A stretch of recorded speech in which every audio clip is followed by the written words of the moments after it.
A good Erev Shabbos, and I hope you're all well. Firstly, Mazel Tovs this week. Mazel to anyone who's celebrating a birthday or anniversary in the coming week. We wish Refuah Shalema a full and speedy recovery to anyone who's unwell. And we wish Arichos Yamim long life to anyone who's observing a yortzeit in the coming week. Friends, on this day, the 10th of Teves, in the year 586 BCE, the holy city of Jerusalem was surrounded by Nebuchadnezzar's army. The Gemara in Rosh Hashanah elaborates and tells us that Nebuchadnezzar, king of Babylon, began to besiege Jerusalem. As the prophet Yechezkel says, he came, he and all of his army, against Jerusalem and encamped against it, and they built forts against it round about. And just a year and a half later, on the 17th of Tammuz, he broke through the city walls. And then 3 weeks later, on the 9th of Av, Tisha B'Av, the siege ended with the destruction of the temple, the end of the first kingdoms and the exile of the Jewish people to Babylon. And ever since, the 10th of Teves is one of the 4 fasts on which we mourn the destruction of the temple. But what's unique about the 10th of Teves?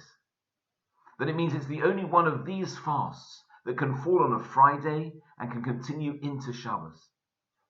Well, we know that the temple had stood for 410 years.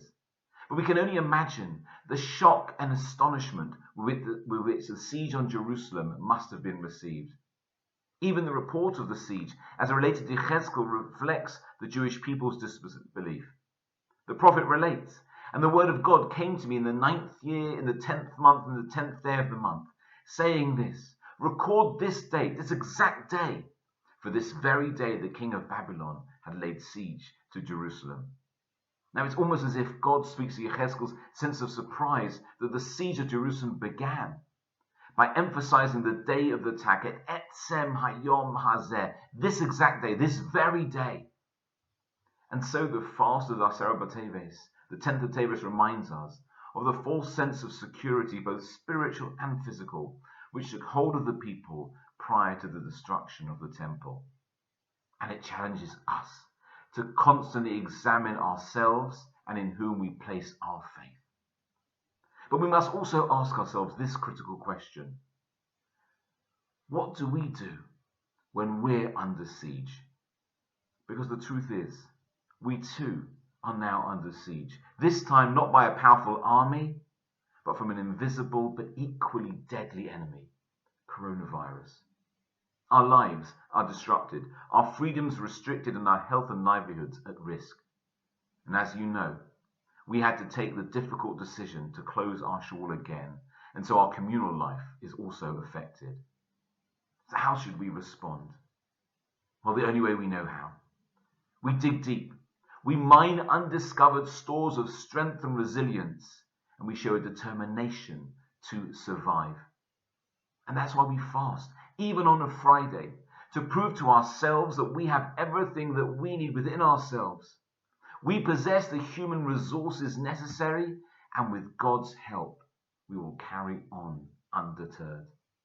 And the fast continues into Shabbos to remind us that when times are hard, although we may be weakened and our energy and our morale sapped, we will find respite. Shabbos menucha, both physical and spiritual rest. And this will give us the energy to keep fighting, so that even if we lose some of the small battles, eventually, with perseverance and faith, we will win the war. You know, Teves is the month that has the shortest days and the longest nights of the whole year. As we began the month, the days got shorter with darkness descending upon us. And as we know, darkness is synonymous with galus, with exile. And that is why it's no coincidence that at the darkest point of the year, the first stage of our temple's destruction occurs. And yet, on the other hand, Teves is also the month in which the days begin to get longer. And this emergence from darkness to light is a sign of our eventual redemption.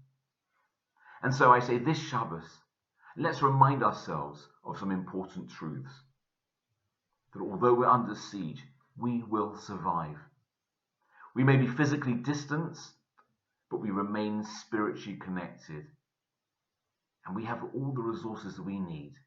But if not, we know that there's always help available. And if we remember this, then Shabbos truly is Ke'ein Olam Haba, a taste of the world to come, a world free of all types of enemy, a world where there is health and peace, a world of safety and security. May we see that soon.